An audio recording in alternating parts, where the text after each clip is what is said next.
Hello बच्चों, कैसे हो आप सब। तो आज पढ़ने वाले हैं क्लास 11th की फिजिक्स, जिसमें हम पढ़ेंगे मैथमेटिकल टूल्स ऑफ फिजिक्स। ठीक है, mathematical tools of physics. Physics पढ़ने के लिए कौन कौन सी मैथमेटिक्स की ज़रूरत होती है उसको जानना ज़रूरी है। सबसे पहली बात, बहुत सारे अच्छे राइटर जैसे एस.सी. वर्मा ने बोला है कि physics mathematics is the language of physics, यानी फिजिक्स पढ़ने के लिए आपको क्या आना चाहिए, बहुत अच्छे से मैथमेटिक्स आनी चाहिए। तो मैथमेटिक्स के बिना फिजिक्स तो अधूरी है, इसीलिए मैथमेटिकल टूल्स हमें पढ़ाना पड़ रहा है। इससे पहले मैंने आपको बताया था वेक्टर किस चैप्टर का था, तो चैप्टर नंबर 4 का था, मोशन इन प्लेन का था। इसके बाद के जो टॉपिक होंगे मोशन इन प्लेन के, वो है मेनली प्रोजेक्टाइल मोशन, वो लास्ट टर्न पे डिस्कस करेंगे जब ये पढ़ा लूँगा तब। तुम बोलोगे ये क्यों पढ़ा रहे हैं, तो ये आपका चैप्टर है, चैप्टर नंबर 3, उसमें है motion in a straight line. आप 9th में भी पढ़े होंगे motion in a straight line. Straight line motion पढ़ने के लिए हमें क्या ज़रूरत होती है, हमें ज़रूरत होता है डिफरेंशिएशन का, इंटीग्रेशन का और ट्रिग्नोमेट्री का, बेसिक ट्रिग्नोमेट्रिक आइडेंटिटीज की। तो इसके बारे में एक वीडियो मैंने बना दिया है। अब बचा है मेरा 2 पार्ट, डिफरेंशिएशन और इंटीग्रेशन। तो मेरा मेन मकसद होगा आज पढ़ने का कि डिफरेंशिएशन क्या होता है, इसका बस फील दिलाना है कि डिफरेंशिएशन का इस्तेमाल क्यों फिजिक्स में किया गया, क्यों स्पीड को dx अपॉन वेलोसिटी को dx/dt हम लोग लिखे, यानी change in position upon time, या ds/dt लिख लिए, क्यों हमने a को dv/dt लिखा। इन सब चीज़ों का आंसर आज मिलेगा कि क्यों ऐसे लिखा जाता है। वाई, जब ये चेंज इन वेलोसिटी है तो v2 माइनस v1 से भी काम चलना चाहिए था। आज ही थोड़ा सा फील आएगा आपको इंस्टेंटेनियस वेलोसिटी का और इंस्टेंटेनियस एक्सेलरेशन का, जो कि आप 9th में पढ़े हो। ठीक है, सबसे पहले समझो इस बात को कि डिफरेंशिएशन की यूज क्यों पड़ी। तो हम देखो फिजिक्स में जब भी पढ़ते हैं तो हम क्या पढ़ते हैं, कर्व पढ़ते हैं। कर्व में क्या होता है, मोस्ट ऑफ द टाइम ये जो चैप्टर है मोशन इन स्ट्रेट लाइन में, जैसा भी मोशन कराएंगे उसमें रिजल्टेंट जो हमें मिलता है इक्वेशन या मोशन की ग्राफिकल रिप्रेजेंटेशन, वो कैसा मिलता है, स्ट्रेट लाइन मिलता है। ठीक है, ये आपका क्या होता है, ओरिजिन होता है, इधर आपका एक्स एक्सिस होता है, इधर आपका वाई एक्सिस होता है। ठीक है, अच्छा एक्स एक्सिस के अलावा कुछ पॉइंट होंगे, वाई एक्सिस के अलावा इसका मोशन बता रहा है। ठीक है, वैसे तो स्ट्रेट लाइन में एक्स एक्सिस पे ही काम चल जाता है, मैं तुम्हें बता रहा हूँ कि अगर 2 फंक्शन हो और दोनों डिपेंडेंट हो तो कैसे काम करेगा। ठीक है, यहाँ मैं किसी से कहूँ कि अगर आप स्लोप बताओ इस ग्राफ का स्लोप, तो स्लोप को आप मैथमेटिक्स में पढ़े होंगे m से डिनोट करते हैं, और tan थीटा भी बोलते हैं इसे। tan थीटा बराबर होता है x2 minus y2 minus y1 upon x2 minus x1। ये पूछोगे कोऑर्डिनेट्स कहाँ से आ गए, tan थीटा इनके बराबर कैसे हो गया, ये स्लोप से क्या समझते हैं, ये सब बातें मैं फिजिक्स के रेफरेंस में बताऊंगा। ठीक है, सबसे पहली बात यहाँ मैं कहूँ कि स्लोप क्या है, यानी कितना है ये स्लोप, किस एंगल पे इंक्लाइंड है, तो आप बोलते हो यहाँ थीटा ले लीजिएगा सर, बोल दीजिएगा ये tan थीटा क्या होता है, स्लोप ऑफ दिस ग्राफ। इस ग्राफ का स्लोप क्या होगा, tan थीटा।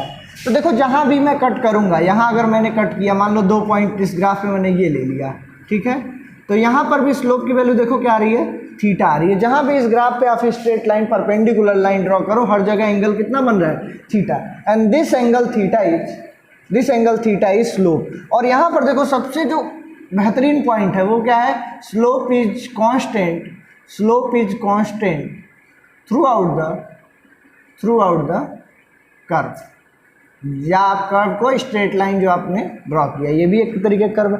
तो स्लोप क्या हो रहा है, हर जगह किसी पॉइंट पे आप काटिए, किसी पॉइंट पे सब जगह क्या मिल रहा है, कांस्टेंट स्लोप मिल रहा है। ये किसके लिए था, अगर ये यूनिफॉर्म टाइप मोशन हो रहा है, जैसा क्लास 9 फिजिक्स में आप पढ़े थे, वहाँ पर जितना भी मैंने बताया था, वहाँ पर क्या बताया था, यूनिफॉर्म मोशन बताया था। यूनिफॉर्म मोशन मतलब कि उसके पोजीशन चेंजिंग का टाइम के साथ क्या हो, सेम रिस्पेक्ट हो, जैसे पोजीशन बदल रहा है उसी टाइम के साथ। जैसे t = 0 सेकेंड पे मान लो उसका पोजीशन है 0 मीटर, t = 1 सेकेंड पे इसका पोजीशन है 1 मीटर, t = 2 सेकेंड पे इसका पोजीशन है 2 मीटर। अगर इस तरीके की चेंजिंग है तो अगर इसके लिए आप कर्व प्लॉट करोगे तो कैसा मिलेगा, स्ट्रेट लाइन कर्व मिलेगा आपको। ठीक है, तो वही मैंने बता रहा हूँ। अब देखो स्लोप से क्या मतलब है, तो यहाँ पर एक पॉइंट लिया और एक यहाँ पर लिया, इसके कोऑर्डिनेट्स को बोल दे रहा हूँ x1 और ये y1, इसके कोऑर्डिनेट्स को क्या बोल दे रहा है, x2 और y2। These are the 2 coordinates, ये 2 कोऑर्डिनेट्स हैं। ठीक है, अब देखो इस ट्रायंगल में देखो, इसकी नेमिंग कर दे रहा हूँ A, B और C। ठीक है, इसके बारे में यहाँ बता रहा हूँ। इन ट्रायंगल ABC, ठीक है, अगर कोई आपसे पूछे कि tan थीटा क्या है, तो tan थीटा क्या होता है, परपेंडिकुलर अपॉन बेस, यानी हमको क्या क्या लेना है, परपेंडिकुलर लेना और बेस लेना है। ये आपका परपेंडिकुलर आपको दिख रहा है और ये आपका क्या है, बेस दिख रहा है। अच्छा, अगर मैं किसी से पूछूं कि भाई ये डिस्टेंस कितनी है, ओरिजिन से ये वाली डिस्टेंस कितनी है, तो आप बोलोगे सर ये x1 है, ठीक है। ओरिजिन से यहाँ तक की डिस्टेंस कितनी है, x2 है, ठीक है। तो बचा हुआ जो है, बचा हुआ पार्ट है, ये कितना हो जाएगा, x2 माइनस x1, ठीक है। इसमें तो कोई डाउट नहीं होना चाहिए। अच्छा, यहाँ देखें तो ओरिजिन से ये y एक्सिस पे कितना चला है, ये वाला y1, और ये वाला कितना है, ये पूरा यहाँ से ओरिजिन से मतलब x एक्सिस के 0 पॉइंट से ये कितना है, y2। तो इनका डिफरेंस, यही तो हमें चाहिए, यही तो मेरा परपेंडिकुलर, तो इनका डिफरेंस क्या है, y2 माइनस y1, ठीक है। तो यहाँ से ये मैथमेटिक्स में डिफाइन किया गया कि tan थीटा ही क्या होता है, किसी ग्राफ का स्लोप बताता है, जो बता रहा है y2 minus y1 upon x2 minus x1। अब मोशन इन स्ट्रेट लाइन में तुमको बताया गया होगा कि पोजीशन टाइम ग्राफ का जो स्लोप होता है वो वेलोसिटी बताता है, यानी rate of change of position को आप क्या बोलते हो, वेलोसिटी बोलते हो। यानी किसी भी ग्राफ का, अगर ग्राफ दिया आपसे पूछ रहा है कि वेलोसिटी बताओ, तो उसका स्लोप बता देना, दैट इज द वेलोसिटी। क्या ये वेलोसिटी हर जगह सेम होगी, एग्जैक्टली। अगर आपका यूनिफॉर्म मोशन है, the velocity will be same at all the points. क्यों, बिकॉज स्लोप इज कांस्टेंट। अगर ये वेलोसिटी टाइम ग्राफ हो तो इसका स्लोप क्या देगा, dv by D T, delta v by delta T, यानी क्या दे रहा है, एक्सेलरेशन दे रहा है। धीरे धीरे समझ में आएंगे इन सब बातों को। अभी थोड़ा सा आप फील लो कि ग्राफ क्या है, ये tan थीटा क्या है, क्यों स्लोप कांस्टेंट हो गया, ऐसी बात आप समझो, ठीक है। अच्छा, तो ये रहा फॉर कांस्टेंट मोशन या यूनिफॉर्म मोशन रहा। अब थोड़ा सा मैं इसको बदलूंगा, इस कर्व को, जो स्ट्रेट लाइन कर्व था इसमें कर्व लाऊंगा, देखो कैसे।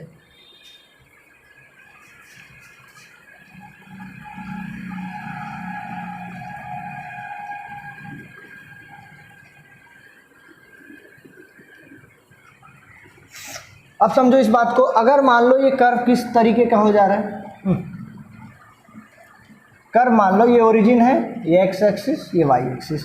अब ये कर्व क्या हो जा रहा है, कुछ टेढ़ा हो जा रहा है, थोड़ा ये तो ज़्यादा ही सीधा हो गया, और टेढ़ा बना दूं ताकि तुम्हें फील आए। हाँ, इस तरीके कुछ कर्व हो गया, ठीक है। क्या ये अब यूनिफॉर्म मोशन है, तो क्लास 9 का ही बच्चा बताएगा नहीं सर ये यूनिफॉर्म मोशन नहीं है। अगर यहाँ पोजीशन लेते हैं, टाइम लेते हैं, वेलोसिटी लेते हैं, टाइम लेते हैं, तब भी ये यूनिफॉर्म नहीं है, क्योंकि देखो हर जगह बदल रहा है। अब जरा देखो स्लोप की फीलिंग, कहीं भी स्लोप निकालना होता है तो टेंजेंट ड्रॉ करते हैं, ठीक है। तो यहाँ मैंने अगर स्लोप के लिए पूछा तो टेंजेंट ड्रॉ किए, तो ये एंगल कितना हो गया, θ1। यहाँ टेंजेंट ड्रॉ किए इस पॉइंट के लिए, स्लोप कितना हो गया, θ1। अगर मान लो इसके ऊपर कहीं कर्व पे आ गए, यहाँ हम पूछ दिए, तो यहाँ से एक टेंजेंट आप ड्रॉ करना, ये देखो एंगल कितना हो गया, θ2। क्या θ1 θ2 में कोई अंतर है, हाँ है, बिल्कुल है। क्यों ऐसा हो रहा है, क्योंकि कर्व आपका ये लीनियर नहीं रहा है। लीनियर रहता तो हर जगह स्लोप की वैल्यू क्या आती, θ आती। अच्छा, यहाँ ले लो, देखो कुछ बिल्कुल ही अजीब एंगल आएगा, ये देखो θ3, 90 भी पार करने लगा। यानी ऐसा क्यों हो रहा है, या इस कर्व का रिप्रेजेंटेशन क्या है, तो ये बता रहा है कि the slope of this curve is variable. कैसा है, वेरिएबल है। अब क्या एट ए पॉइंट पे तुम बता सकते हो कि कितना चेंज इन वेलोसिटी या कितना चेंज इन पोजीशन है, नहीं। एट ए पॉइंट पे तो बता सकते हैं। इस कर्व में कोई तुमको कर्व दे के पूछ दे कि भाई इसका वेलोसिटी बताओ, पोजीशन टाइम ग्राफ का, you can never define its velocity. क्यों, क्योंकि हर जगह बदल रहा है। देखो ना, यहाँ θ1 है, ये वेलोसिटी बताया v1, ये वाला क्या बता दिया, v2 बता दिया, ये वाला क्या बता दिया, v3 बता दिया। तो कैसे करेंगे इसको, अब एट ए इंस्टेंट बदल रहे हैं, यहाँ पर कुछ और है टाइम, यहाँ पर कुछ और है। इसके लिए क्या पड़ी, आदमी की आवश्यकता पड़ी किसी भी ग्राफ का, देखो किसी भी कर्व का, बेसिकली हम कर्व भी पढ़ते हैं फिजिक्स में, मोशन में। किसी भी कर्व में अगर छोटे से आपको पार्ट को पढ़ना होता है तो पूरा कर्व पढ़ने की जरूरत नहीं है। डिफरेंशिएशन क्या आज़ादी देता है आपको कि इस छोटे से पार्ट को पढ़ लीजिए, एट ए इंस्टेंट आप उसका वेलोसिटी, एक्सेलरेशन, पोजीशन, हर चीज़ बता सकते हैं। अब इस बात का मैं फील दिलाता हूँ थोड़ा सा इधर आकर के, चलो ऐसे ही रहता हूँ। अगर मान लो यही कर्व है मेरा, आपको बस इतना समझना था कि स्लोप क्या हो रहा है, कंटिन्यूअसली चेंज हो रहा है, ठीक है। स्लोप चेंज हो रहा है तो क्या ऐसा करूं कि स्लोप ना चेंज हो, क्या ऐसा करूं मैं, क्या ऐसा कर दूं कि स्लोप नहीं चेंज हो, ठीक है। तो हमने बोला कि साहब जो पॉइंट हम ले रहे थे दूर दूर, जैसे यहाँ पर मैंने लिया था x1 y1 और यहाँ पर लिया था मैंने x2 y2, इसके बीच में जहाँ जहाँ मैंने स्लोप लिया देखा हर जगह डिफरेंट डिफरेंट स्लोप की वैल्यू थी, जो कि बता रहा था different different change in position या different different change in velocity या different different change in acceleration, जो कि कोई फिजिक्स यहाँ से हमको नहीं मिलती है। तो हम क्या करेंगे, फिजिक्स या मैथमेटिक्स बताया हमको कि इन दो पॉइंट्स को कहाँ ले आइए, बिल्कुल क्लोज ले आइए हर जगह। देखिए तो इस कर्व को अगर मैं इसी बता रहा हूँ, इस x1 y1 को मैं शिफ्ट करके यहाँ लेके आ जाऊँ, देखो यहाँ x1 y1, ये मैथमेटिक्स नहीं है, ये बिल्कुल बेसिक डेफिनेशन नहीं है डिफरेंशिएशन की। मैं तुम्हें जो बता रहा हूँ वो पूरा रेलेवेंट टू फिजिक्स है कि फिजिक्स की क्यों आवश्यकता पड़ी। अब देखो जब यहाँ पर ले आए x1 y1 और x2 y2 को, इसको थोड़ा जूम करके बताऊँ इस कर्व में, तो देखो इस कर्व को यहाँ तो हमें कर्व पूरा देख रहे हैं तो टिल्टेड नजर आ रहा है, जब इन दो पॉइंट के बीच मैंने देखा तो कर्व मेरा ऐसा है। क्या ये अभी स्ट्रेट लाइन जैसा दिख रहा है? बिल्कुल आपका जवाब होगा हाँ। अगर हम यहाँ पर बिल्कुल क्लोज पॉइंट ले ले, ये पूरा कर्व कैसे डिफाइंड हो जाएगा, दो पॉइंट के बीच में, दो पॉइंट के रेस्पेक्ट में वो लगभग स्ट्रेट लाइन हो जाएगा। और अब कह सकते हैं कि स्लोप इज कांस्टेंट। हर जगह खींचो ना, लो यहाँ देखो, यहाँ देखो, यहाँ देखो, यहाँ देखो, अब स्लोप कांस्टेंट होगा। तुमने ये किसकी मदद से किया, तुमने दो पॉइंट को क्या कर दिया, बिल्कुल आपस में क्लोज ला दिए। कितना close, tends to zero, zero नहीं होगा। सबसे बेसिक डिफिनीशन होता है, अगर टाइम रहता तो मैं तुमको लिमिट पढ़ाता, सबसे इंटरेस्टिंग चीज, क्योंकि बिना लिमिट के आप डिफरेंशिएशन कभी इंट्रोड्यूस नहीं कर सकते हो, ना तो मैथ में और ना ही फिजिक्स में। तो लिमिट अभी मैं बता नहीं सकते क्योंकि बहुत टाइम लग जाएगा लिमिट बताने में, बहुत सारे रूल हैं उसके। लेकिन लिमिट अगर आपको डिफरेंशिएशन मैथमेटिक्स का पढ़ना है तो you must have to read limit. अगर लिमिट आती है तो आपको डिफरेंशिएशन आएगी, ठीक है। इसीलिए 11 में पूरा लिमिट पढ़ाया जाता है, डिफरेंशिएशन थोड़ा सा पढ़ाया जाता है, फील दिया जाता है, ठीक है। तो हमने क्या किया, दो पॉइंट को बहुत क्लोज कर दिया, इतना क्लोज किया कि y2 minus y1 tense to क्या हो गया, जीरो। देखो मैं कभी नहीं बोलूँगा कि ये जीरो के बराबर है, जीरो बराबर तो खत्म, बात ही खत्म हो जाएगा, स्लोप डिफाइन ही नहीं कर पाएंगे। हमको जीरो नहीं लेना है, हमको क्या लेना है, टेंस टू जीरो है, यानी कुछ 100-150 जीरो के बाद एक आएगा, जरूर आएगा, कुछ उनके बीच क्या होगा, फाइनाइट डिस्टेंस होगा। अच्छा, अगर x2 माइनस x1 कहूँ तो क्या हो जाएगा, टेंस टू जीरो।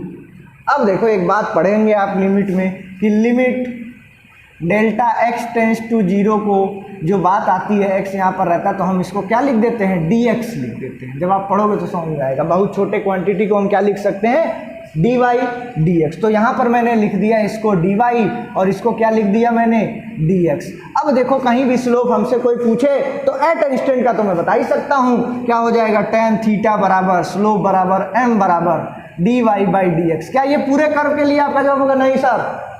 जहां आपने पूछा था ये बगल के लिए पूछा था, अगर सारे पॉइंट को एकदम कलेक्टिव देखा जाए तब मैं बताऊंगा। यानी क्या बताऊंगा मैं, एट अ इंस्टेंट बताऊंगा, एट अ इंस्टेंट या इंस्टेंटेनियस आपको चेंज बताऊंगा स्लोप का कि इस पॉइंट पे क्या है। इसीलिए 9th में मैंने कहीं आपको इंस्टेंटेनियस स्पीड नहीं पढ़ाया, इंस्टेंटेनियस वेलोसिटी नहीं पढ़ाया, सिर्फ डिफाइन किया कि एट ए इंस्टेंट कितना स्पीड है, क्षणिक।